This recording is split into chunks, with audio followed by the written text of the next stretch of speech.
얼마 전에 저에게 보내온 그 카톡 내용을 한번 읽어드리겠습니다.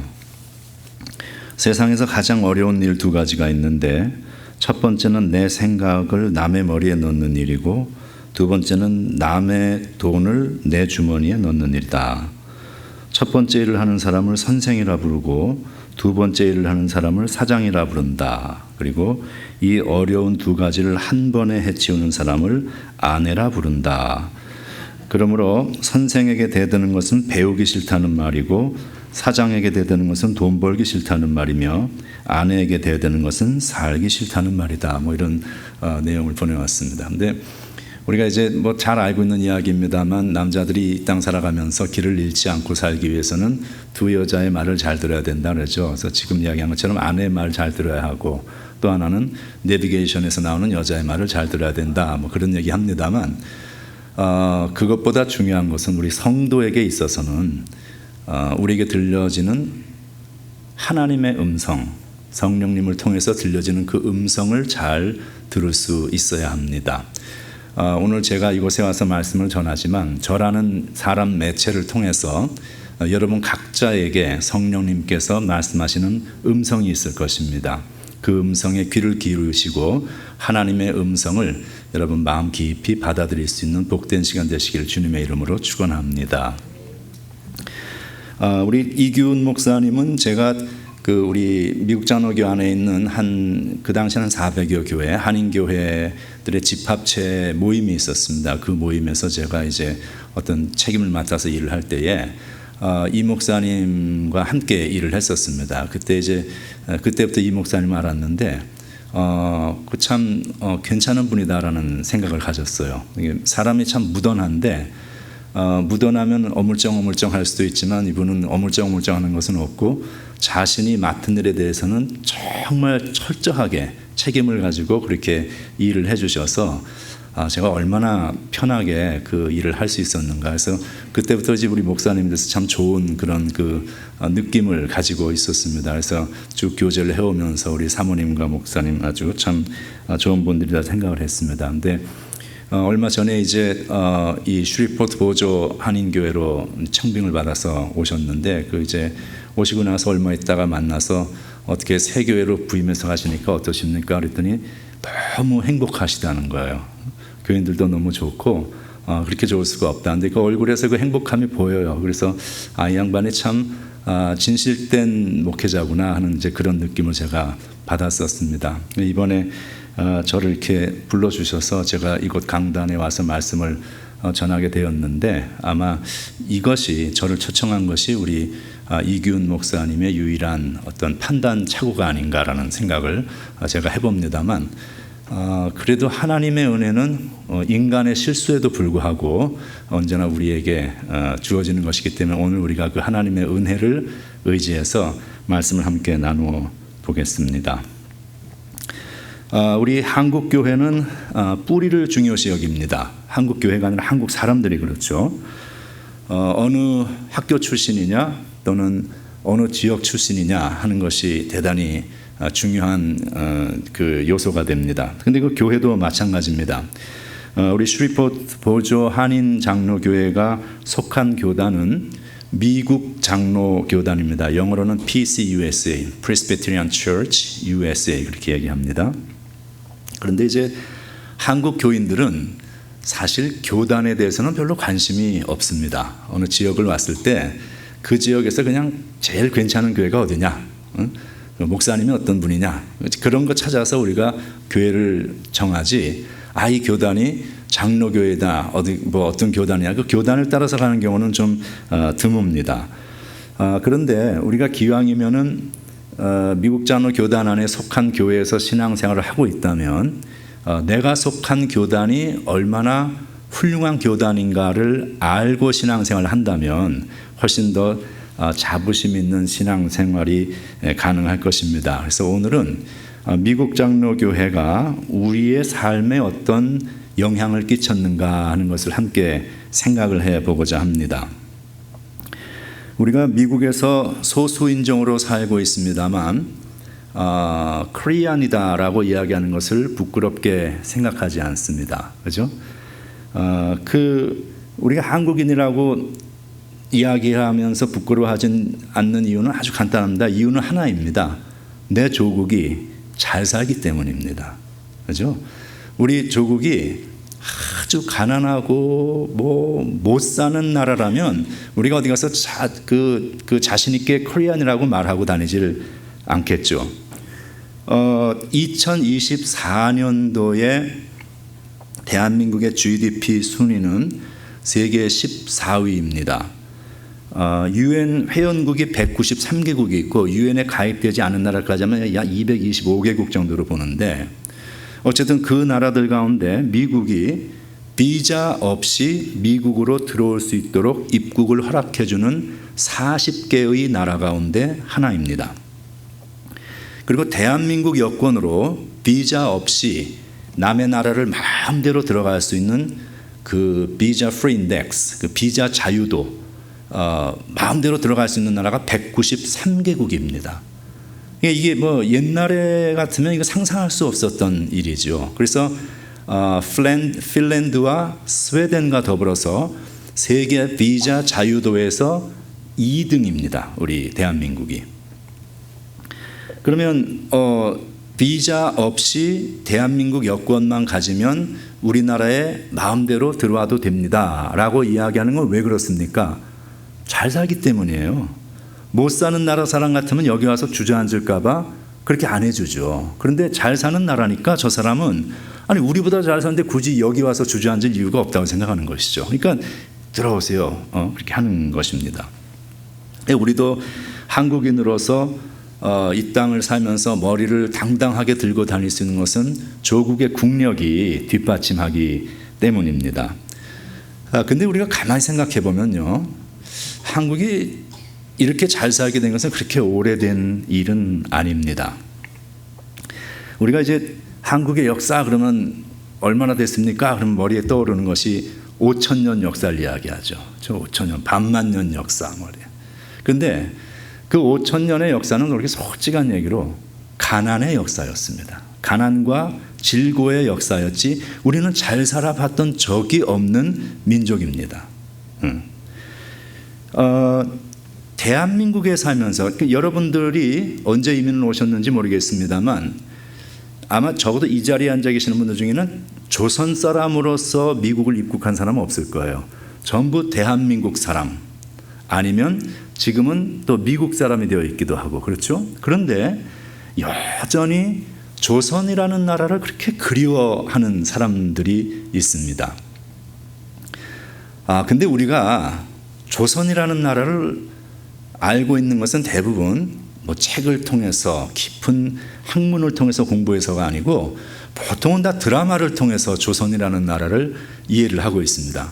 드라마에 보이는 것은요, 뭐 왕이 골룡포를 입고 탁 용상에 앉아가지고 멋있게 신하들을 호령을 하고 중전이나 뭐 대왕 대비 그다음 뭐 후궁들 그다음에 뭐 귀족들이 옷을 근사한 비단 옷을 입고 뭐 그거 하니까 이야, 이 조선이라는 나라가 참 대단한 나라구나라고 우리는 생각하는 거예요. 그런데 그건 다 가짜예요. 조선이라는 나라는 그렇게 잘 살았던 적이 없습니다. 우리를 왜 백의 민족이라고 합니까? 우리는 마음이 순수해서 말같지도 않은 얘기예요. 세상 사람 다 똑같아요. 백의 민족이었던 얘기는 물감을 들일 수 있는 돈이 없었기 때문에 흰옷 밖에는 입을 수가 없었기 때문입니다. 가난했어요, 조선은. 이 사회 트라이앵글의 제일 꼭대기 정점에 있는 아주 지극히 적은 소수의 왕족과 귀족만이 그런대로 그나마 사람답게 살고 온 나라의 재산의 모든 것을 그들이 다 가지고 있었습니다. 그리고 약간의 중간 계층이 있었고 평민이 있었고 그 나머지 50%, 많게는 70%까지는 노비였습니다. 그러면 여러분 한번 생각해 보세요. 만약에 우리가 조선시대에 태어났다면 우리 중에 반은 노비예요. 적어도. 이쪽 보고 노비예요. 그래서 미안합니다. 그 의미는 없습니다. 그냥 하다 보니까. 근데 그 노비의 삶이라는 건 얼마나 참 처참했는가 하면 뭐 짐승보다 못한 삶을 살았습니다. 뭐 옛날에 초근목피라는 말이 있잖아요. 그 초근목피가 우리는 들었던 뭐 사자성어지만은 옛날 그 조선 사람들에게는 정말로 풀뿌리를 캐어서 먹고 나무 껍질을 벗겨서 먹어도 그거밖에 먹을 수 없는, 먹을 게 없던 나라였습니다. 그러니까 그런 곳에서 노비라는 것은 저 탑에 있는 트라이앵글에 있는 그 소수의 그 귀족들이 가지고 있었던 재산이었는데, 그 뭐 죽이든 뭘 하든 그저 자기 마음대로, 물론 법으로는 그렇게 하면 안 된다고 되어 있지만 실제는 그렇지 않았습니다. 그리고 특별히 여성들의 경우는 그 참혹상은 말할 수가 없는 것이죠.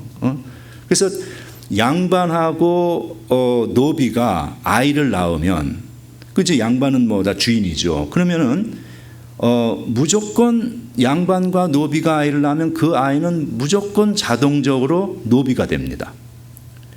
그것은 무엇인가 하면은 가진 자들이 자신들의 권력과 자신들의 재산을 자연스럽게 늘려갈 수 있는 방법이었습니다. 그 종모법이라는 제도를 확립해 놓은 사람이 세종입니다. 그러니까 우리는 물론 뭐 세종이 뭐 집현전을 통해서 한글도 만들고 좋은 일을 했지만, 역사라는 것은 어느 한 사람이 아주 훌륭한 일만 하고 그 사람의 관은 전혀 없거나, 또는 어떤 사람은 전부 악한 일만 하고 전혀 공이 없거나, 그런 것은 존재하지 않습니다. 그러니까 우리가 역사를 좀 이렇게 입체적으로 객관적으로 보고 해석을 할 필요가 있는 것이죠. 어쨌든 이 조선이라는 나라는 솔직한 이야기로 사람이 살 만한 세상은 아니었습니다. 그 성이 존재하지 않았어요. 그 조선의 성이라는 것은 주로 양반 계급에게만 성이 있었습니다. 지금 대한민국에는 성이 한 300개의 성이 존재합니다. 그 중에서 제일 많은 성이 4가지가 있죠. 김, 이, 박, 최. 이 4가지의 성씨가 차지하는 인구가 50%입니다. 그럼 300개의 성 중에서 4개의 성이 50%를 차지한다. 이건 문화사적으로 존재할 수가 없는 이야기예요. 이게 정상적인 사람들의 인구 분포가 이루어졌을 경우에. 그럼 뭐냐? 성이 없었어요. 노비도 성이 없고 평민도 성이 없이 그렇게 살았는데, 일제시대가 되면서 노비제도를 폐지했고, 사람들이 보니까 성이 없어. 다 뭐 개똥이, 새똥이 이름들이 막 이랬어요. 그래서 성을 가져라. 그러니까 성을 이 사람들이 그때 가지기 시작한 성이 뭐냐면, 김 씨는 신라의 왕조고, 박 씨는 박 씨도 뭐 박혁거세 해가지고 신라의 왕조고, 뭐 이 씨는 또 조선 왕조, 뭐 이런 게 있잖아요. 그러니까 그 사람들이 좋다고 생각되는 성을 그냥 막 다 채택을 한 거예요. 그래서 여러분의 담임 목사님도 성이 이 씨잖아요. 옛날에 노비였을 가능성이 많다는 이야기죠. 저도 박입니다, 성이. 네. 우리가 약간 그런 시대, 그 시대로 돌아가서 우리가 살겠냐 하면 절대로 가고 싶지 않은 세상이었다는 것이죠. 얼마나 가난했는가 하면, 그리고 얼마나 나라가 엉망진창이었는가 하면, 뭐 얼마 전에 광복절이었습니다만 나라가 넘어간 것도 참 기가 막힌 그런 상황에 우리는 역사도 참 잘못 알려져 있는 게 많아요. 이완용이가 다 했다고 하는데 사실은 고종입니다. 근데 어쨌든 나라의 그 스태티스틱스, 이 통계라는 것이 아예 존재하지 않았습니다. 그냥 그 귀족과 왕족들이 자기들 잘 먹고 사는 것에만 생각을 했을 뿐이지, 백성이 어떻게 되어가고 어떤 정책을 세워야 하는 것에는 뜻이 없었던 그런 세상이었죠. 그러니까 이게 전혀 나라에 통계가 없었는데, 그 조선이라는 나라가 이제 너무 엉망진창을 하다가 고종이라는 사람이 이게 이제 도저히 이 조선을 가지고는 안 되겠으니까 1897년에 그 나라를, 조선을 문을 닫고 폐업을 하고 대한제국이라는 나라를 개업을 합니다. 그럼 사실 뭐 이름만 바뀌었지 그게 그거예요. 똑같은 것입니다. 근데 자기는 이제 왕에서 하나가 더 높아서 이제 황제로 군림을 하는 것이죠.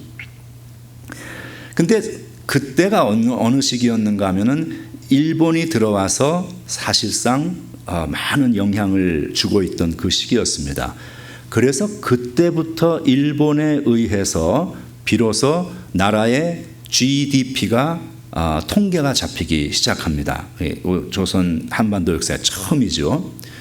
근데 그때 대한제국이 개국을 했을 때에 대한제국의 GDP가 얼마냐? 7불이었습니다. 7불이면은 이제 그 백성 국민 한 사람 한 사람이 1년에 7불어치 만들어내는 거예요. 그러면 그 돈을 그러면 다 공평하게 나눠 가졌냐? 그건 절대 아니죠. 아까도 얘기했듯이 50% 많게는 시대마다 달랐지만 많게는 70%까지 노비였으니까 그들은 자기 재산이 없었고 평민들의 대다수는 전부 소장농이었습니다. 땅을 가지고 있고 재산을 가지고 있는 귀족들과 왕족들이 그 모든 거를 그 돈을 그나마 가지고 있었던 그런 세상. 그리고 그 다음 해가 5불이었습니다. 이런 식으로 가난했던 것이 불과 그저 한 130여 년 전의 일이었던 것이죠. 자, 그러면 이렇게 가난했던 나라가 불과 한 세기 조금 지나서 지금은 1인당 국민 총소득 GNI가 3만 5천 불에 다다랐습니다. 경제학자들은 보통 3만 불이 넘는 경우는 거의 기적에 들어간다고 이야기를 합니다. 3만 불이 넘는 나라들이 많지가 않습니다. 한 세기 조금 넘어서 7불에서 3만 5천 불로 변화된 나라는 세계 역사에 유례가 없는 경우입니다. 자, 그러면은 5대양 6대주에서 청년들이 대한민국이라는 나라에 살겠다고 이렇게 들어옵니다. K-팝이라는 것이 그냥 온 군데에 흩어져 있고 한국의 그 BTS라는 그룹 아십니까? 저 젊은 친구들 노래하고 하는 남자애들이 있다는데 걔네가 온 세계의 그 아미 그 팬덤의 이름을 아미 육군 아미라고 불러요. 그 BTS의 팬의 이름이 아미입니다. 근데 요즘에 그 BTS에 있는 멤버들 몇 명이 군대를 가 있다 그래요. 그런데 들려오는 얘기에 의하면 북한이 남한을 침공하지 못하는 이유가 걔들 때문에 그렇다 그래요. 왜냐하면 전쟁이 나서 만에 하나라도 BTS 우리 오빠가 다치는 날에는 그때는 이 전 세계에 있는 아미가 북한을 용서하지 않고 지구상에서 쓸어서 없애버린다는 것이죠. 그래서 그만큼 하여간 온 세계에 우리 한국의 문화가 알려져 있고 그렇습니다. 전 세계에서 잘 사는 나라의 청년들이 한국을 와서 살고 있고 한국말을 배웁니다. 많은 나라가 한국말을 이 세컨드 랭귀지로 채택을 해서 대학에서 가르칩니다. 자, 그럼 여러분 이거 뭡니까? 잘 사니까 그런 거예요. 잘 살고 그 나라가 인정을 받기 때문에 세상의 젊은이들이 오는 것이지 못 살면 누가 그렇게 오려고 하겠습니까? 근데 그들의 이야기에 한정되는 것이 아니죠. 우리도 마찬가지입니다. 우리도 지금 한번 생각해 보세요. 미국 가서 이렇게 잘 먹고 잘 살고 잘 지내고 있습니다. 몇 년도에 미국 오셨는지 모르겠습니다만 1960, 70년도를 사셨던 분들 한국에서 또는 그 이전을 사셨던 분들은 내 집, 자가용, 꿈도 못 꾸던 시절의 일들이죠. 근데 지금 여기 와서는 다 좋은 집에서 자가용 없는 집이 어디 있어요? 자가용 다 가지고 옛날에는 고깃국이라는 것이 생일 되면 소고기 반건 기름 있는 거 가져다가 푹푹 무 넣고 끓여가지고 온 식구가 둘러앉아서 국물 떠마시고 앉았던 그 시절인데 지금은 한국에서만 다이어트하는 비용만으로 3조가 넘어갑니다. 살을 빼려고. 자, 우리는 이곳에 와서 잘 먹고 잘 살고 그뿐만이 아니죠. 하나님의 나라를 사모하는 하나님의 백성이 되어서 믿음의 삶을 살고 있다는 거예요. 이건 굉장한 일입니다. 우리가 한번 생각을 해볼 필요가 있다는 것이죠. 자, 지금의 나. 여러분 각자 한번 자기 생각해 보세요. 지금의 나. 보면은 뭐 어려운 것도 있고 다 힘든 일도 있겠지만 어쨌든 옛날의 삶을 생각해 보면 참 잘 살아 내가. 괜찮아요. 그렇죠? 그러면 지금의 나라는 이런 존재가 어떻게 해서 지금 이 시점에 내가 되어 있을까를 한번 생각해 보자는 것이죠. 어떻게 되었어요? 아니, 태어났을 때는 아무것도 가진 것이 없었고 힘든 인생들을 살아왔는데 지금 우리가 이만큼 잘 먹고 잘 사는 사람이 되어 있다 하는 것은요, 간단한 이야기입니다. 하나님의 은혜죠. 하나님의 은혜로 지금의 내가 되어 있을 수 있는 것이고, 하나님의 은혜로 그 가난하고 못 살던 조선이라는 나라가 지금의 대한민국이 되어 있는 것입니다. 그런데 우리가 하나님의 은혜라고만 이야기를 하면 이것은 너무 추상적입니다. 하나님의 은혜는 하늘에서 뚝 떨어져서 갑자기 나에게 주어지는 것이 아니고, 항상 하나님의 은혜는 어떤 특정한 매체를 통해서, 어떤 채널을 통해서 우리에게 주어집니다. 하나님의 은혜가 나에게 주어지는 통로가 있는데 그 통로는 언제나 사람입니다. 하나님의 은혜는 항상 누군가 사람이라는 매체를 통해서 나에게 오게 되어 있어요. 오늘 우리가 아침에 먹었던 아침 밥을 다 드시고 오셨겠죠? 그 음식을 한번 생각해 봐도 그 음식을 만드는 데 있어서 나는 아무것도 한 일이 없습니다. 나는 나가서 농사를 지은 적도 없고 물을 준 적도 없고 비료를 뿌린 적도 없어. 아무것도 한 게 없어요. 누군가가 1년 내내 땀 흘리며 수고하며 고생하며 떼약볕 아래에서 비를 맞으며 수고를 했고, 그렇게 해서 얻은 것을 탈곡을 하고 제조를 하고 가공을 하고 운반을 하고 포장을 하고 잘 마켓에 갖다 진열을 해놓으면 우리는 불과 몇 불의 돈을 주고 그 좋은 포장된 잘 제조된 쌀을 가지고 와서 음식을 먹는 거예요. 내 입에 들어온 그 어떠한 것도 나의 프로덕트는 아닙니다. 누군가가 나를 위해서 한 것입니다. 하나님의 은혜인데 그 하나님의 은혜는 항상 이런 식으로 사람을 통해서 온다는 것이죠. 여러분, 오늘 교회 오시기 위해서 타고 온 자동차, 내가 한 거 아니에요. 누군가가 고생하고 수고한 거예요. 여러분, 지금 입고 계시는 이 옷, 나의 프로덕트가 아닙니다. 누군가가. 그럼 우린 또 어떤 사람 그래, 목사님 그거 내가 다 돈 주고 산 건데요. 그럼 그 돈은 어디서 났어요? 내가 열심히 일했죠. 그 어떻게 해서 열심히 일할 수 있었어요? 내 혼자? 이 세상에 아무도 없는데 내 혼자서 미친 듯이 열심히 일해가지고 지금 이만큼의 내가 되어 있어요? 천만의 말씀입니다. 내가 태어난 것도 생명을 가진 것도 부모라는 사람이라는 매체를 통해서 생명을 가졌고,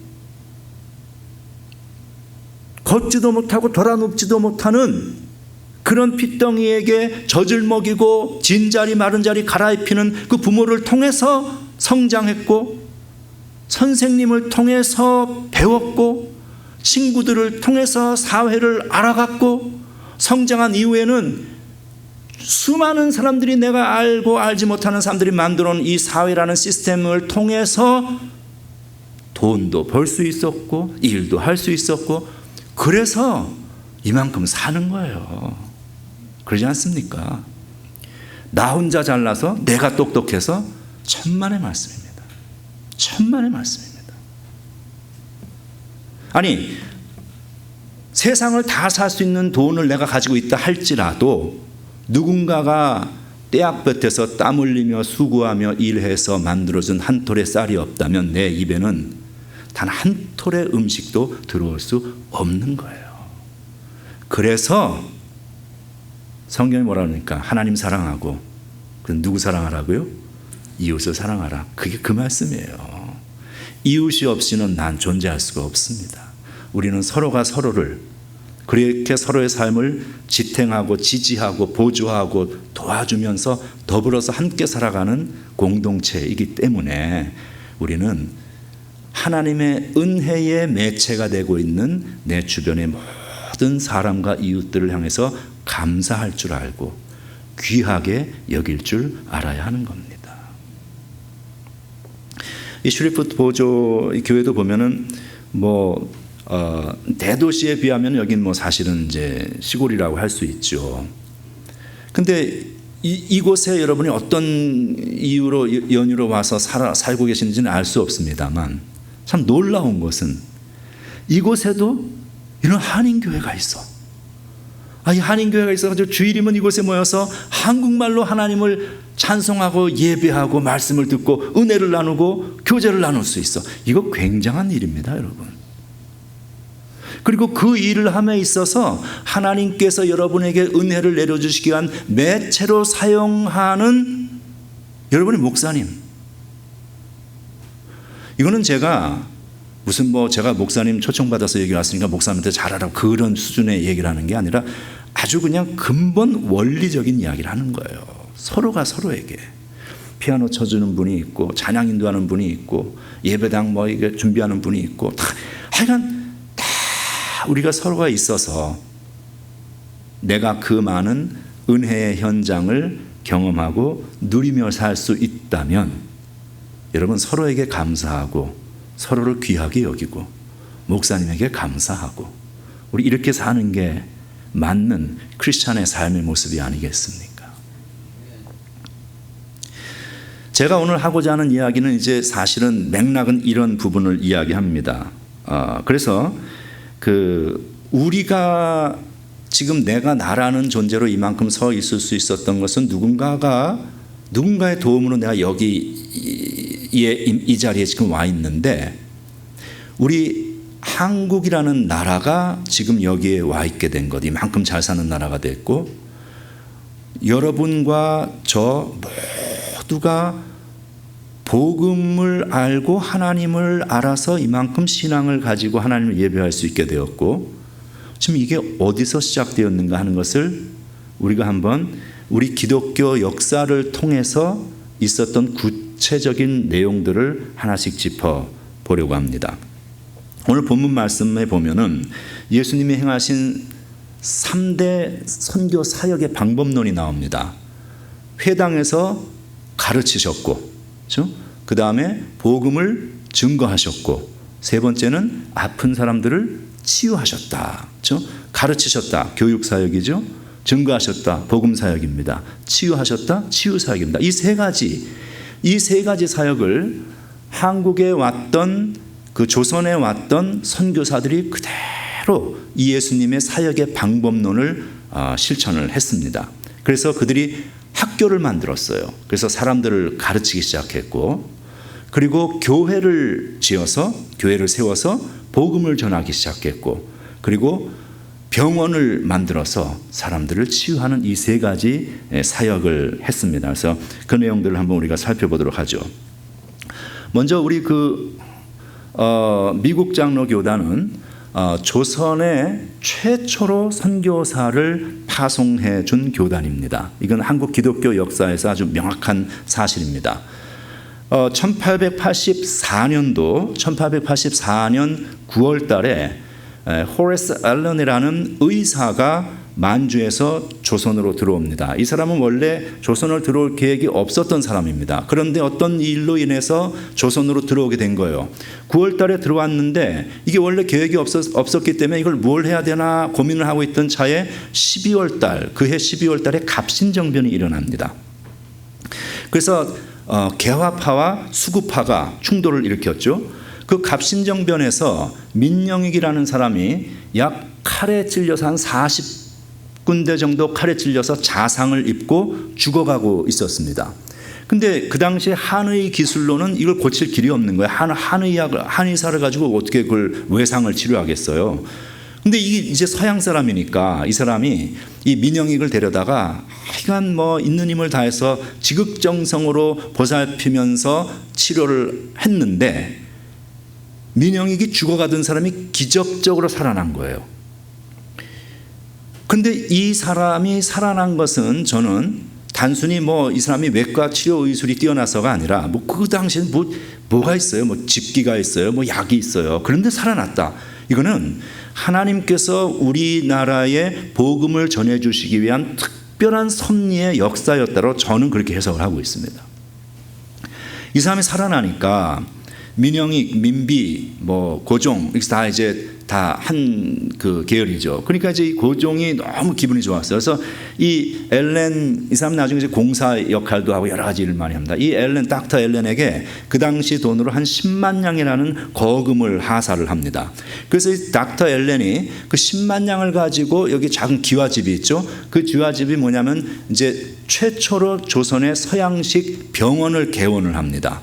그 병원의 이름이 광해원으로 시작을 했습니다. 그리고 훗날 그것이 제중원으로 이름이 바뀌고 그 제중원이 지금의 세브란스 메디컬 센터입니다. 그러니까 세브란스의 전신인 것이죠. 쉽게 얘기하면. 그러니까 세브란스를 세운 선교사 교단이 우리 이제 미국 장로 교단이라는 거예요. 제가 오늘 이야기하는 모든 선교사들은 전부 우리 미국 장로교에서 파송한 선교사들이라고 생각하시면 됩니다. 그래서 그 다음에 1885년도 4월 5일이 그 부활절이었습니다. 그 부활절에 제물포항을 통해서 영국 출신의 최초의 목사 안수를 받은 선교사가 조선에 입국을 하게 됩니다. 이분이 들어와서 역시 이제 그 예수님의 그 사역을 그대로 한 거예요.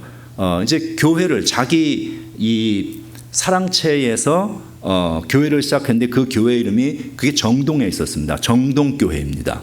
그 정동교회가 지금의 세문안교회의 전신입니다. 그 정동교회는 우리 한국 기독교 역사상 최초의 조직교회입니다. 조직교회라는 건 당회가 있는 교회를 이야기하는 것은 대단히 중요한 의미를 가진 그런 교회입니다. 정동교회를 세우고 그리고 학교를 만들었습니다. 그 학교가 어떤 학교였냐면은 처음에는 이제 그 야소교 학당, 그 당시에는 예수를 야소라고 불렀어요. 이제 한문으로. 그래서 야소교 학당, 그 다음에 뭐 언더우드 학당, 이제 그런 이름으로 불려졌습니다. 그 학교가 훗날 연희동으로 이사를 가면서 그 학교를 통해서 이제 배출되어 나왔던 많은 우리 한국의 인사들이 있습니다.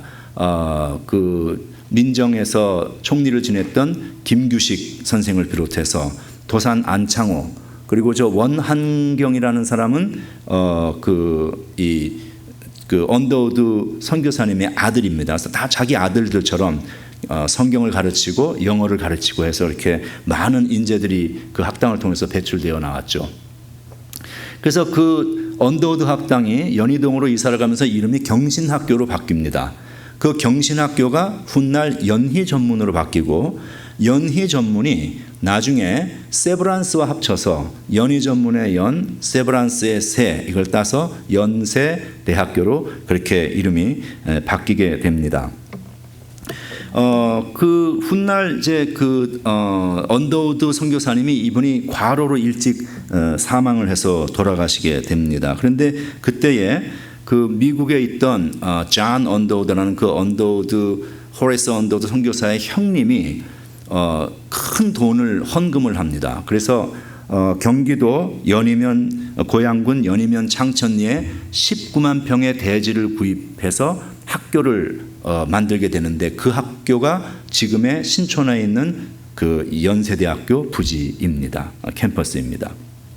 그러니까 연대를 통해서 배출되어 나오는 그러니까 연대 하나뿐만이 아니고 이제 많은 학교들을 세웠는데 학교 하나를 통해서 수만 명씩이 1년에 배출되어 나오거든요. 그러니까 그 인력들이 우리나라에서 사용되어지면서 이 나라가 어떻게 조선이라는 나라에서 지금의 대한민국으로 바뀌어 나갈 수 있었던가를 한번 생각해 보자는 것이죠.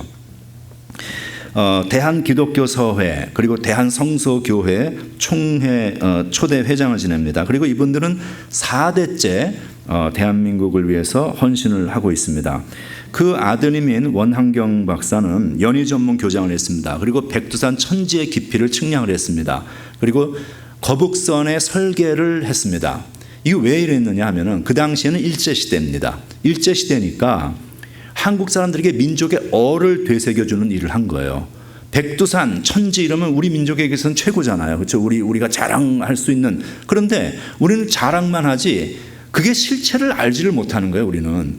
근데 이 사람은 이제 외국 사람이니까 좀 훨씬 합리적이고 좀 분석적이잖아요. 그러니까 백두산 천지의 깊이를 측량하고 실제로 이순신 장군의 거북선을 설계도를 만들어서 우리에게 그 어를 이렇게 심어주는 일을 했습니다.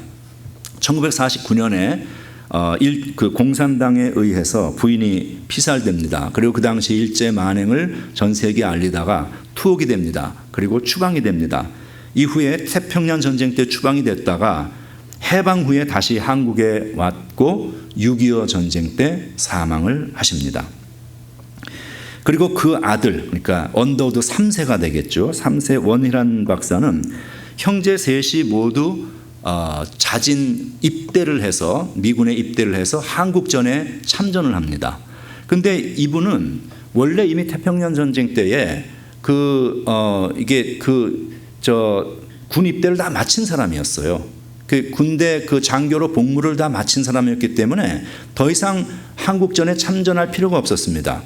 한국에서 6.25 동란이 일어나니까 미국 그 국무성에서 모든 한국에 거주하고 있는 시빌리안들, 미국 시민권자들을 전부 소개령을 내려서 미국 본토로 데리고 갔습니다. 근데 이 양반이 가지를 않는 거예요. 가지 않고 일단 이제 그 오키나와로 가서 오키나와에서 미국으로 오게 되어 있는데 이 사람이 이 일본에 머무르면서 미국 본토로 들어오지 않고 어떻게 해서든지 한국으로 들어오려고 하는데 들어올 길이 없어. 시빌리안이기 때문에 들어올 방법이 없는 거예요. 그래서 메가더 사령부를 찾아갑니다. 메가더 사령부를 찾아서 내가 한국을 들어가겠는데 어떻게 들어갑니까? 유일한 길은 재입대하는 것밖에 없다. 군복을 입어야만 들어갈 수 있다. 재입대했어요. 재입대해가지고 해군 장교가 되어서 다시 한반도로 들어와서 전쟁에 참여를 합니다. 저희 아버님과 함께 인천 상륙장전에 참전했었고 정전 때에 정전 최고 수석 통역관으로 일을 했었습니다. 여러분 우리 한번 생각해 보자고요. 그래 뭐 자기 아버지도 여기서 선교했고 할아버지도 선교했어. 그럼 그만하면 됐지. 할 만큼 했는데 전쟁 났으니까 이제 가족도 보살펴야 하니까 본국으로 돌아가는 게 맞잖아요. 아니 한국 사람 중에 지금 한국에서 전쟁이 나면 과연 몇 사람이나 내가 총을 들고 싸우겠다고 한국으로 들어갈까를 생각했을 때에 이 미국 사람이 군복무까지 다 마친 사람이 메가더 사령부를 찾아가서 재입대를 요청해가지고 한국으로 들어옵니다. 이분이 들어와가지고 대구에 있는 대구제일교회 그리고 대구 그 병원 뭐죠? 이름이 갑자기 생각 안 나지? 대구의 대구 동산병원.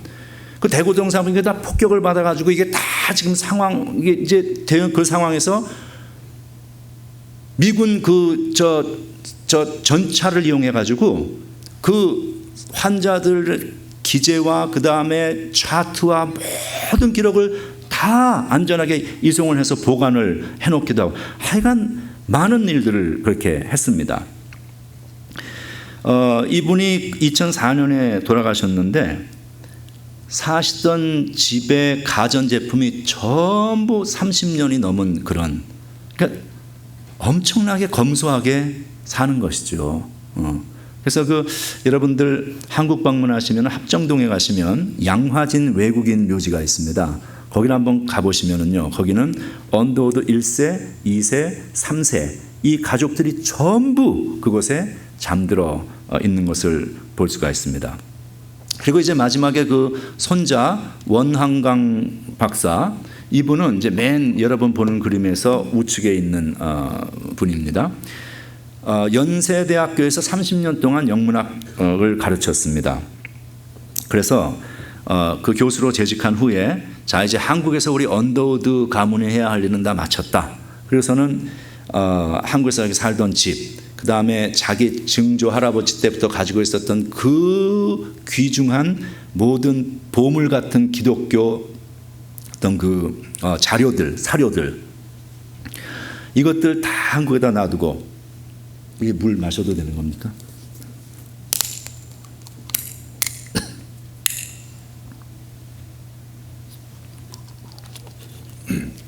그걸 놔두고 그리고 이제 미국으로 떠나왔어요. 그런데 연세대학교에서 30년 교수했으면 환송에 그럴듯하게 할 만하잖아요. 더군다나 언더우드 가문이잖아요. 한국 최초의 선교사 아니에요. 그런 환송이 하나도 없었고 자기 가족 비행기표도 자기 돈으로 다 사고 인천공항 떠나오면서 총장한테 인사 한번 하고 그리고 오신 분들이에요. 이렇게 한국을 위해서 헌신을 이렇게 이분들이 했습니다. 그 외 선교사들을 우리가 조금 더 보게 되면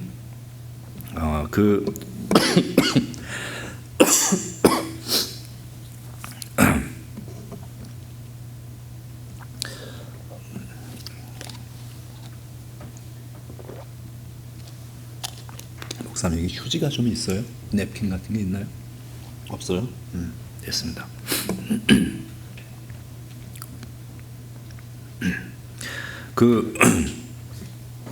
사무엘 마펫, 예, 감사합니다. 예.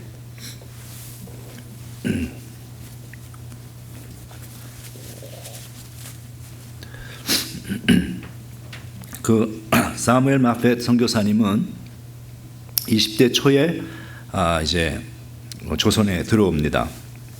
그래서 그 당시에는 장로교가 지금은 미국 장로교이지만 그 당시에는 북장로교와 남장로교로 갈라져 있었어요. 왜 미국이 남북 전쟁하고 그랬으니까 남북으로 갈라져 있었잖아요. 그래서 이제 북쪽에 있는 장로교, 남쪽에 있는 장로교. 지금은 하나가 됐습니다. 그래서 이제 북장로교는 네, 감사합니다.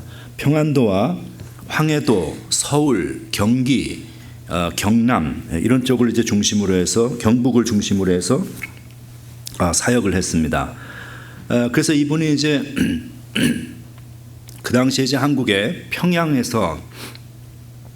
중심으로 사역을 하셨어요. 평양 신학교를 만들었는데 평양 신학교는 지금 이제 한국에서 가장 대표적인 신학교라고 할 수 있는 장로의 신학대학교의 전신입니다. 여러분 목사님이 그 학교를 졸업하신 분입니다. 우습게 보시면 안 됩니다. 네. 그리고 숭실을 만들어서 숭실교장을 하셨습니다. 평양에서 평양 부흥운동이라는 것을 여러분이 들어보셨죠. 엄청난 부흥이 있었는데 그 평양 부흥운동이 시작되었던 시발점인 장대현 교회를 설립을 하셨습니다. 1936년도에 이제 일제 암살을 기도를 피해서 가방 하나를 들고 급하게 이제 미국으로 오셨어요. 그러니까는 그 당시에 우리 미국 장로교 선교사들이 한국 사람들에게 독립에 대한 독립심을 계속 고취시키고 가르쳤습니다. 이제 위험해지니까 가방 하나 들고 급하게 나온 거예요. 그래서 잠시 피했다가 이 상황이 이제 좀 안정되면 다시 들어온다. 그렇게 떠나신 것이 이분이 조선 땅을 떠난 마지막이 되었습니다. 그런데 연세가 드셨죠. 24인가 이제 조선에 들어왔는데 평생을 조선이라는 나라에서 선교사로 살다가 미국을 왔는데 뭐가 있어요? 선교사가 가진 게 있어요? 집이 있어요? 돈이 있어요? 아무것도 없는 거야. 가방 하나 들고 캘리포니아로 갔는데 갈 데가 없어. 그래서 로스앤젤레스 인근에 가면은 몬로비아라는 동네가 있습니다. 그 로스앤젤레스 외곽에. 거기 몬로비아에 친구 집에서 귀거를 했는데 그 집이 이분이 지내셨던 방이 어떤 방이었는가 하면 그 차고를 개조한 방이었어요. 응? 여러분 우리가 이민자로 와서 살고 있지만 차고 개조한 방에서 사신 분 계셔요? 제가 버지니아 있을 때 집이 있었는데 그 집을 샀을 때 집이 어떤 집이었냐면 차고 2개를 그 전주인이 방으로 개조를 해놓은 집이었어요. 그러니까 다른 안방도 있었지만 이제 그래서 그 차고 2개를 방으로 개조한 것은 사람이 살 수가 없어요. 그러니까 벌레가 들어오고 카펫은 깔려 있고 방처럼 보이지만 그 방이 아닌 거예요. 거기는 그냥 그래서 이제 창고로 썼어요. 우리가 거기서 아무도 잠을 잘 수가 없고 잔 적도 없고 그런 방에서 기거하셨어요. 그래서 거기서 이제 사시다가 이분이 1939년에 돌아가셨는데 돌아가시면서 마지막 유언이 나의 유해를 한국 땅에 묻어달라. 이것이 마지막 유언이었습니다. 그런데 이분은 보세요. 평양신학교를 통해서 우리 기독교 역사의 최초의 목사들이 배출되었고 수많은 교육자들이 만들어졌고 지금은 이제 장로회 신학대학교 대학원으로 이름이 바뀌어서 한국 교계를 이끌어가는 가장 중요한 역할을 하고 있는 신학교가 되었습니다. 그러면 그런 곳을 통해서 여러분의 목사님처럼 그런 것을 통해서 배출되어 나온 수많은 목회자들이 전국 각지에 이 미국까지 와서 복음을 전하고 교회를 목회하고 그리고 그들을 통해서 복음의 씨앗이 뿌려지고 그렇게 해서 주일마다 와서 은혜를 받고 예배를 드리고 이런 일들이 한국 교회를 쉽게 만들어 나간 분이라는 것이죠, 저분이. 그런데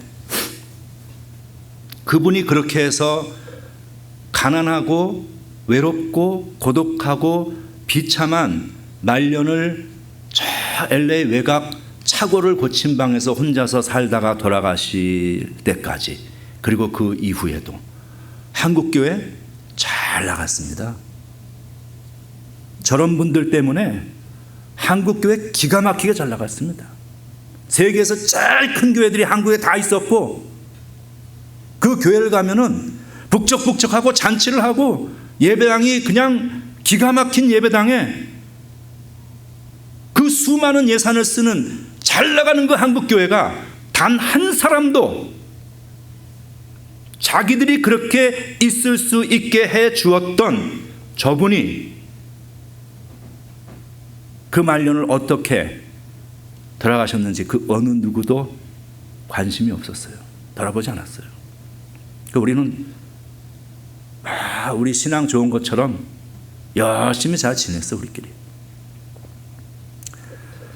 2006년에 와서야 장신대 총장이 몬로비아의 공동묘지에 묻혀 계시는 저분의 유해를 모셔서 지금은 이제 장신대 그 캠퍼스에 그렇게 이제 안장을 했습니다.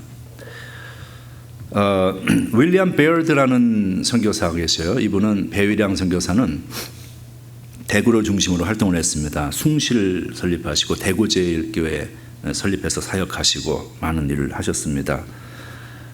올리버 에비슨이라는 분이 있습니다. 이 올리버 에비슨은 토론토 대학의 의대 교수였습니다.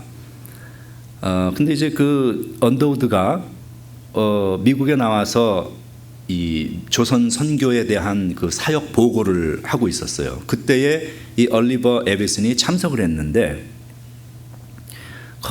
저 조선 의료 선교가 너무너무 열악하고 힘들다는 이야기를 듣고 이 닥터 에비슨이 그러면 내가 가서 재중원을 테이크오버 하겠다. 응? 우리 한번 생각을 해보시자고요.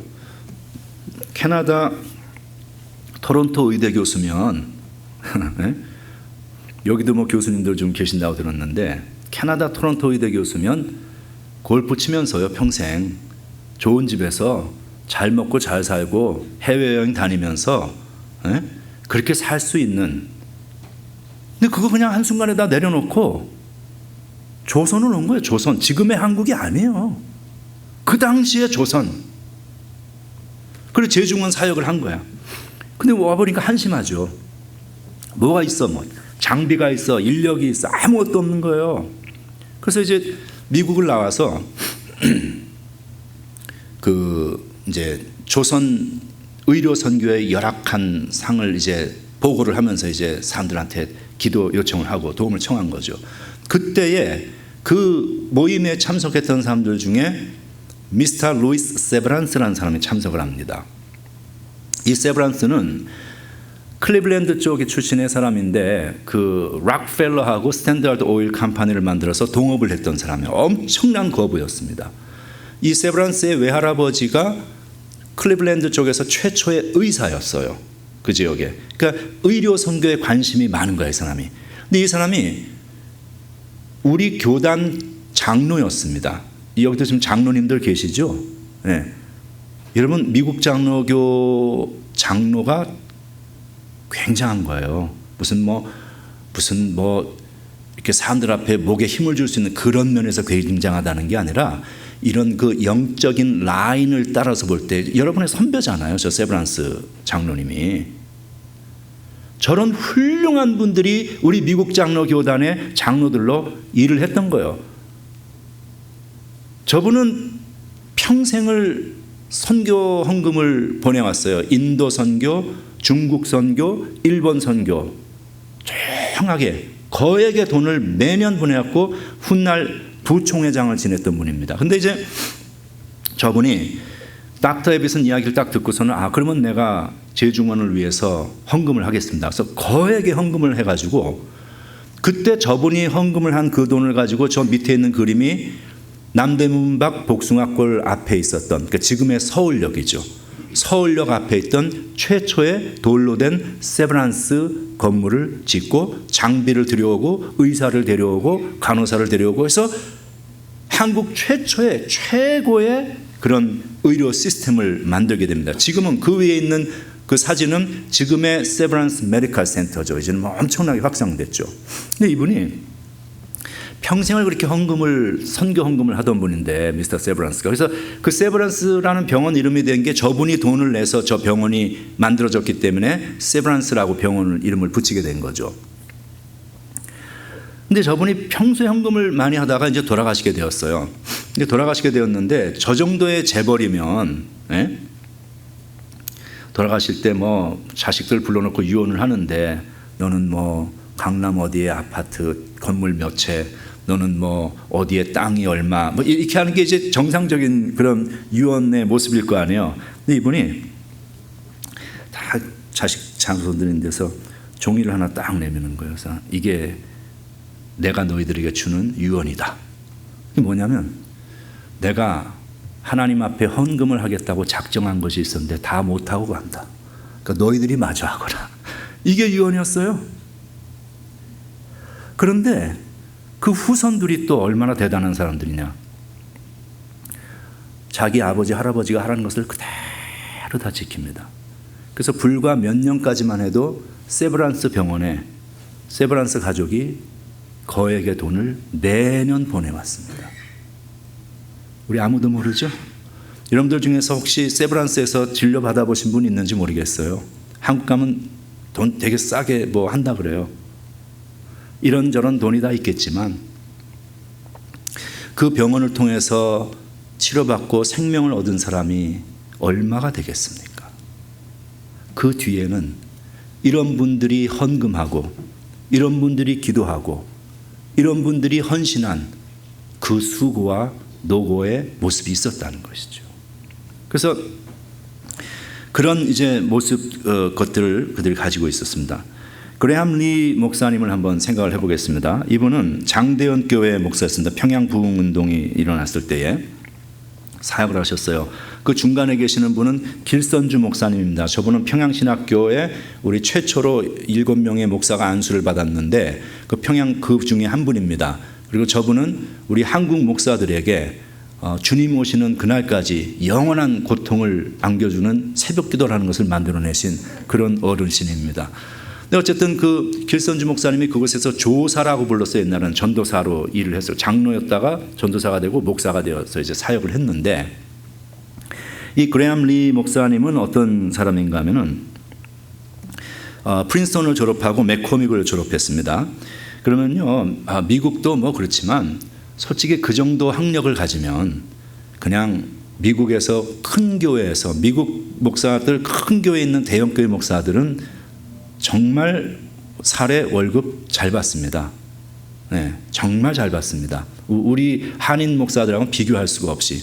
그러면 그 정도의 조건을 가진 사람이면요, 미국 큰 교회 대형 교회 목사로 가서 사역하면서 뭐 그거는 사역 아니에요? 거기서 사역이지.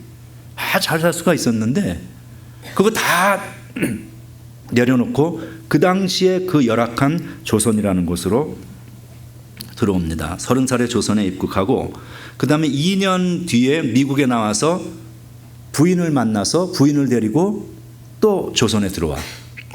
저는 이거를 이렇게 책을 이렇게 읽으면서 이렇게 생각을 해보는 거예요. 야, 이 사람들은 어떤 사람들인가? 응? 자기 가진 기득권과 잘 살 수 있고 편하게 살면서 뭐 그러면서 목회하면은 다 그걸로 되는 건데 그거 다 내려놓고 조선을 들어오더니 와서 또 부인 될 사람을 만나가지고 같이 들어와. 그럼 그 여자는 또 뭐야? 뭐 어떤 여자길래 도대체? 뭐 한국에는 요새 그런다. 뭐 키를 5개를 가져와야 된다면서요. 응? 그래야 뭐가 이루어진다면서. 근데 그냥 복음 전하고 자기 남편과 함께 가겠다는 그거 하나로 뚫레뚫레 남편을 쫓아서 온 그 여자는 또 어떤 여자인가?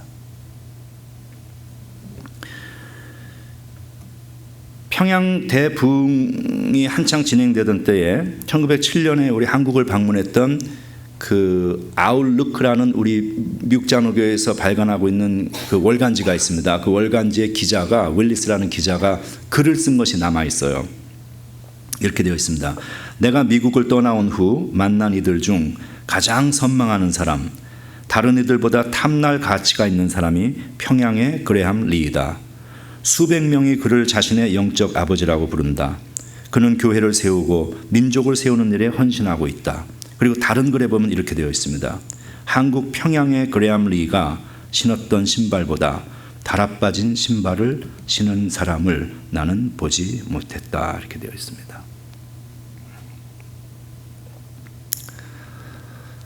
저런 분들이 다 복음을 뿌리면서 수고하고 헌신하고 그렇게 해서 복음이 이렇게 내려왔습니다.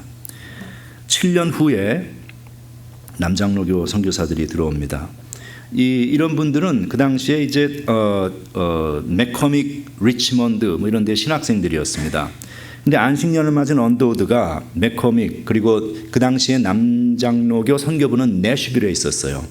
그 내슈빌에 와서 선교 보고를 하는데 그때 언더우드의 조선 선교에 대한 이야기를 듣고 윤치호가 그 당시에 밴더빌트에서 공부를 하고 있었습니다. 그래서 윤치호의 조선에 대한 소개를 듣고 이 신학생들이 우리가 조선으로 들어가서 선교사를 하겠다라고 결심을 합니다. 그래서 자기 부인들, 뭐 남매들 이렇게 해서 7명의 선교사가 이제 조선에 들어와서 이들은 주로 호남 지역과 충청 그리고 제주 지역을 중심으로 사역을 하게 됩니다. 그 중에 이제 유진벨 선교사가 1895년도에 27살에 남장로교 파송으로 입국을 합니다. 목포를 활동으로 중심으로 활동하고 광주 숭일대학교라든지 수피아 여학교 이런 학교를 세우고 양림교회, 광주 기독병원 이런 것들을 만듭니다. 그리고 얼마가 지나서 윌리엄 린튼이라는 사람이 이제 들어옵니다. 그 지금 여러분 보시는 그림에서 왼쪽에 검은 옷을 입고 앉아 있는 분이 유진 벨이에요. 그리고 오른쪽에 흰 옷을 입고 결혼식을 하고 있는 그 사람이 윌리엄 린튼입니다. 그리고 미세스 린튼이죠. 샬롯 린튼이라는 그 옆에 있는 그 신부가 누구냐면 그 유진 벨 선교사 앞에 있는 하얀 옷을 입고 있는 어린아이 있죠. 그 애가 자라나서 이제 저 신부가 된 거예요. 그러니까 두 집안이 유진 벨 집안하고 린튼 집안이 한 이제 가문이 이제 된 거예요. 장인 사위가 된 거죠. 근데 윌리엄 린튼이라는 사람은 어떤 사람이냐면 조지아 텍을 수석으로 졸업한 사람입니다. 그리고 제너럴 일렉트릭 그 당시 뭐 최고의 회사죠. 거기서 스카웃이 되어서 연봉 뭐 엄청난 돈으로 완전히 모든 것이 보장이 되었던 사람이에요. 그런데 그거 다 내려놓고 조선에 복음 전하겠다고 선교사로 들어왔습니다. 전주, 이리, 군산 이런 데서 활동을 했고 한남대학교, 그러니까 대전대학교 옛날에 이제 그 학교를 설립을 합니다. 수피아 여고는 이제 유진벨 선교사가 그렇게 이제 만들었죠. 그리고 이제 그 아들이 휴 린튼인데 이분은 이제 군산에서 출생을 합니다. 그리고 해군 장교로 복무를 하고 인천 상륙 작전에도 참가를 합니다. 이분은 세 아들을 결핵으로 잃고 그리고 나서 그 호남 지역 일대에다가 결핵병원을 만들었습니다. 그래서 지금도 가면 그 결핵병원들이 그대로 있습니다. 저 보면은 얼굴들도 참 잘생겼어요. 저 휴 린턴 선교사님도 그렇고 그 사모님도 그렇고 참 그 학벌도 좋고 얼굴도 잘생기고 좋은 가문이고 미국에 있었으면은 진짜 잘 나가고 잘 먹고 잘 살았을 사람들이 조선에 와서 아이들 셋 잃고 결핵으로 그런데도 안 떠나. 우리 같으면 아유 에이 떠날 수 있을 거 아니에요. 안 떠나. 안 떠나고 결핵병원을 지어가지고 그리고 저분이 설립한 교회가 몇 개인지 아세요? 600개를 지었습니다. 600개. 여러분 생각해 우리는 평생 살면서 단 하나의 교회를 개척하는 것도 힘들죠. 600개의 교회. 상상이 됩니까? 그 교회들을 통해서 배출되어 나온 신앙인들이 몇 명이나 될까요? 과연 우리 한국 사람들이. 저분의 별명이 군산의 검정 고무신이었습니다. 그분 휴 린턴의 두 아들들입니다. 아마 아시는 분들도 계실 거예요. 스티븐 린턴 콜롬비아 PhD고 그 유진벨 재단의 이사장을 하고 있고 그 옆에는 존 린턴입니다. 인요한이라고 요즘은 뭐 한국 정치도 한다고 하는데 뭐 모르겠어요. 어쨌든 그 저분이 아마 연세대학교 세브란스의 그런 그 국제 병원 거기에 이제 의사로 그렇게 이제 하셨습니다. 그 휴 린턴이 그 아버지죠. 그러니까 이 아버지 휴 린턴이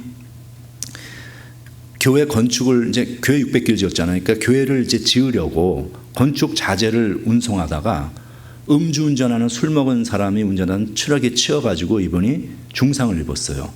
이걸 빨리 이분을 모셔가야 되는데 병원으로 옮겨갈 길이 없는 거야. 그래가지고 그냥 웬만한 자동차 뒷좌석에다가 그냥 그 부상자를 놓고 가다가 돌아가신 거예요.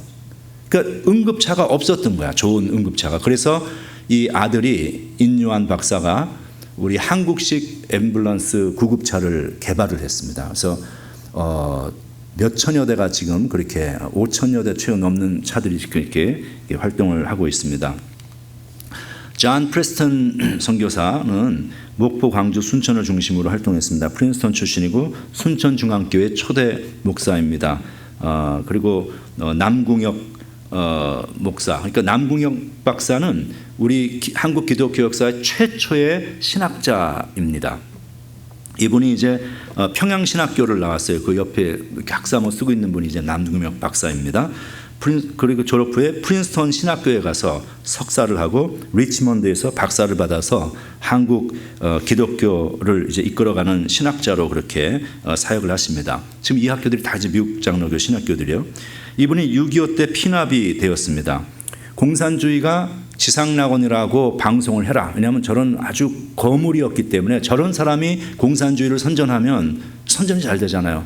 그거 거절하고 물 한 모금 마시지 않는 금식을 하면서 버티시다가 순교를 한 분이 남궁혁 박사입니다. 저런 분들이 다 이제 이 존 프리스턴 이 선교사가 세운 그런 학교를 통해서 이렇게 배출되어 나온 것이죠. 그래서 남궁혁이 젊었을 때에 광주 숭일학교에서 학생들을 영어를 가르쳤습니다. 그때 배운 사람들이 동아일보를 창간했던 인천 김성수라든지 초대 대법원장을 했던 가인 김병로 같은 그런 분들이 하여간 한국의 쟁쟁한 인사들이 이 미국 장로교가 세운 그런 패슬리티를 통해서 나왔죠.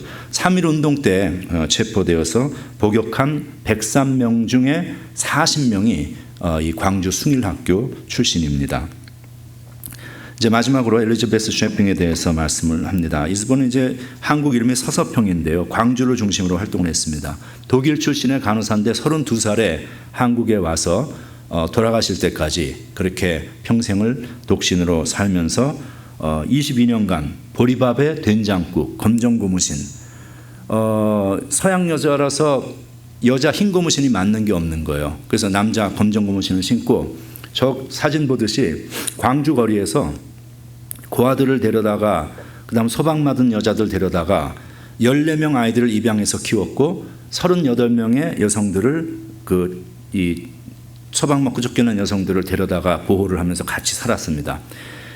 서양 여자가 벽 안에 푸른 눈의 여자가 저런 흰색 모시저고리에 검정 치마를 입고 검정 고무신을 신고 항상 시집도 안 간 처녀가 아이를 업고 저러고 있는 그 모습이 광주에서는 아주 아이코닉한 그러한 모습이었습니다. 그 당시에. 광주에서는 다 아는 거야, 저 사람을.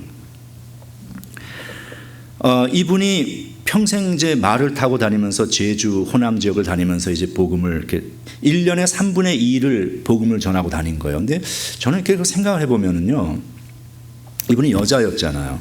여자고 그 당시에 그게 뭐가 있어요? 뭐 위생적으로 막 자기 자신을 돌볼 수 있는 여건이 안 됐잖아요. 어떻게 살았을까 도대체? 어떻게 살았을까? 근데 그렇게 힘든데 그걸 포기하지 않고 죽을 때까지 왜 저러고 살았을까? 이 말이 좀 웃었습니다만 우리 일반인의 시각으로 볼 때는 이게 말이 안 되잖아요. 이분이 1921년도에 그 당시에 이제 내시빌 선교부에 보낸 편지가 남아 있는데 이렇게 되어 있어요. 이번 여행에서 500명 넘는 조선 여성을 만났지만 이름을 가진 사람은 10명도 안 됐습니다. 조선 여성들은 돼지 할머니, 개똥엄마, 큰년, 작은년 등으로 불립니다. 남편에게 노예처럼 복종하고 집안일을 도맡아 하면서도 아들을 낳지 못한다고 소박맞고 남편의 외도로 쫓겨나고 가난하다는 이유로 팔려다닙니다. 이들에게 이름을 지어주고 한글을 깨우쳐주는 것이 나의 가장 큰 기쁨 중 하나입니다. 그 당시 조선시대 여성들은 사람 대접을 받지 못했죠. 이름이 없다는 것은 일단 사람 취급을 안 한 거죠. 그러니까 짐승, 이름이 개똥엄마니까. 큰년, 작은년, 사람이 아니었어요. 근데 그런 사람들에게 이름을 지어줬다. 처음으로 태어나서 사람 대접을 받아본 거죠, 여자들이. 사람 대접 받아본 거예요. 한글을 깨우쳐주고. 여성학교인 이일학교를 만듭니다. 지금의 한일장신대입니다. 저분이 간호사 출신이니까 조선간호부협회를 만들었습니다. 지금의 한국간호협회 전신입니다. 한국 최초의 여성교회를 설립한 분입니다. 이 교회도 여성교회 있는지 모르겠습니다만. 그리고 옛날에 여러분들 70년대에는 그 성미라는 게 있었어요. 혹시 아시는 분들, 우리 할머니들이 밥하다가 그 당시 우리 선배 목사님들은 월급 사례라는 게 없었어요. 돈이 없으니까 다 굶는데 뭐. 그러니까 할머니들이 밥하다가 숟가락 하나 떠서 먼저 이렇게 덜어놔. 그래서 그걸 잘 가지고 있다가 교회 가져와서 성미통에다 부어놓으면 목사님들이 그걸로 밥해서 드시고 그리고 복음 전하면서 다녔어요. 그런 선배 어른들한테 다 우리 배운 거예요. 저도, 여러분의 목사님도, 뭐 여기 계신 장로님도 다. 그 우리가 지금 여기 와 있는 거예요. 그렇게 해서 이 성미운동을 시작한 분이 이 서서평 선교사입니다. 일제치하에서 한글 전형을 강조했고 출애굽기를 가르치면서 독립을 소망하게 했죠. 이분이 돌아가셨을 때 남긴 것이 담요 반장, 반은 다리 밑에 있는 사람들 준 거예요. 동전 7전, 강냉이 2홉, 사인은 만성과로와 영양실조였습니다. 시신은 세브란스의 의향용으로 기증했습니다. 14명의 고아를 입양했고 38명 여성 보호했다 했죠. 그 중에 한 분이 남서울 교회를 담임하셨던 홍정길 목사님의 할머니입니다. 소록도 한샘병원 환자를 시설을 시작했습니다. 이분 돌아가셨을 때 광주 최초의 시민사회장으로 치렀습니다. 이일학교 학생들 다 나오고 환자들, 여성들 다 나와서 어머니를 부르면서 그렇게 오열을 했었습니다. 이게 밤을 새도 미국 장로교가 우리 한국에 미친 영향을 다 얘기할 수가 없습니다. 이게 뭐 적어온 거 그저 몇 가지만 적어 왔습니다. 교회들, 뭐 학교들, 병원들, YMCA, 기독교 사회, 여기 생각해 보면 저런 학교들을 통해서 배출되어 나온 인력이 도대체 몇 명인가? 우리 한국 역사를 통해서.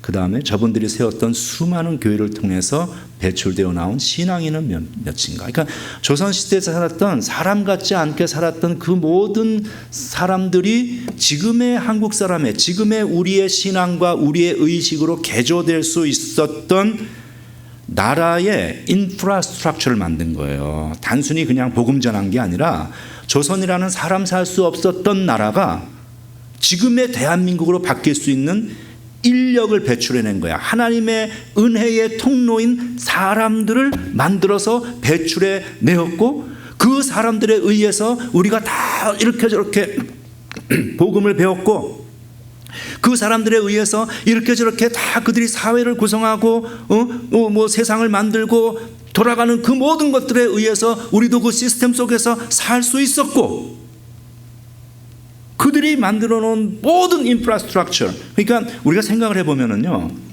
신앙인들뿐만이 아니고 우리 미국 장로교 신앙인뿐만이 아니고 모든 대한민국을 살아가는 사람들은 단 한 사람도 예외 없이 미국 장로교의 혜택을 입지 않은 사람이 없습니다. 그거는 100% 사실입니다.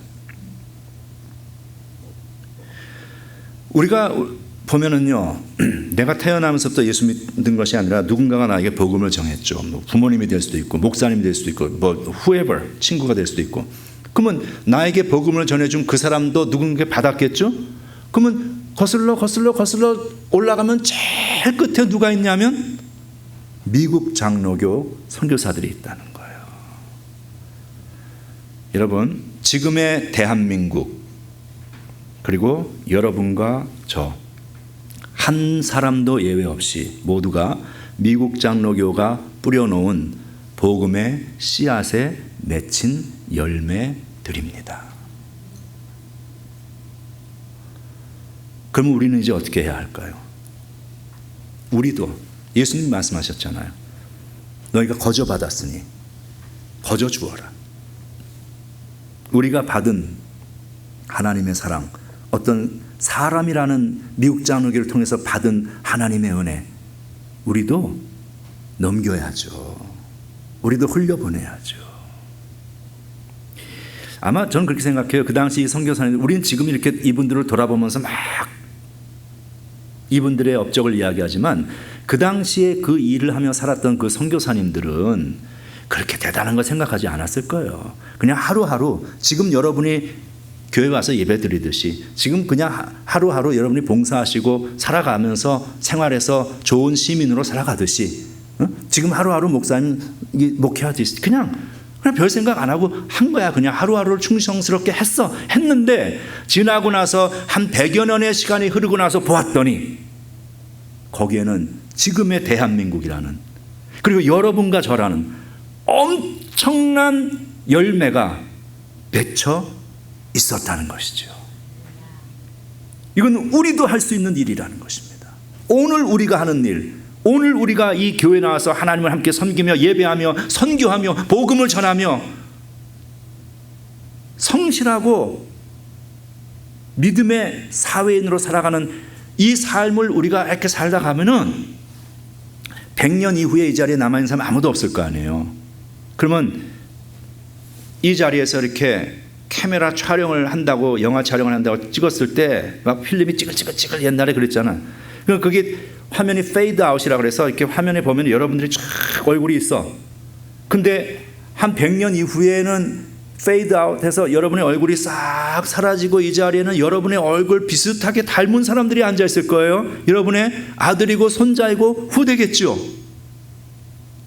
그러면 그들이 그때 가서 오늘 우리가 이곳에서 하나님을 예배하고 오늘 우리가 영원한 하늘나라의 소망을 가지고 이 땅에서 훌륭한 그리스도인으로 살아갈 수 있는 이유는 100년 전에 이곳 이 시골에서 열심히 자신의 삶을 살며 하나님의 나라를 전하고 증거하고 그 신앙을 우리에게 유산으로 물려주신 우리 할머니 할아버지들 때문이었다고 그들이 고백하고 이야기할 수 있는 그런 신앙인들이 될 수 있어야 합니다.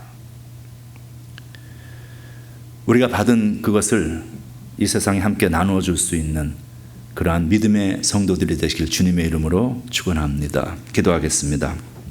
하나님 감사합니다. 오래전 소망도 없이 살아가던 나라에 하나님의 종들을 보내시어서 그들을 통하여서 조선이라는 나라가 지금의 대한민국으로 바뀌게 하시고 정말 가진 것 없이 살던 우리들이 이 땅에 와서 잘 먹고 잘 살 뿐만 아니라 이제는 하나님의 자녀가 되어 영원한 하늘나라의 소망을 가지고 살게 하심도 감사합니다. 우리가 받은 것 우리도 나누는 삶이 되게 하여 주시옵소서. 하나님의 나라를 이 땅에 세워나갈 때에 우리들의 섬김과 우리의 헌신과 우리의 복음의 씨앗이 있어서 훗날 우리가 이 땅을 떠나간 이후에 우리의 후대들이 우리를 그렇게 기억하며 하나님 앞에 감사하는 믿음의 선배들 우리 모두 되게 하여 주시옵소서. 예수님 이름으로 기도합니다. 아멘.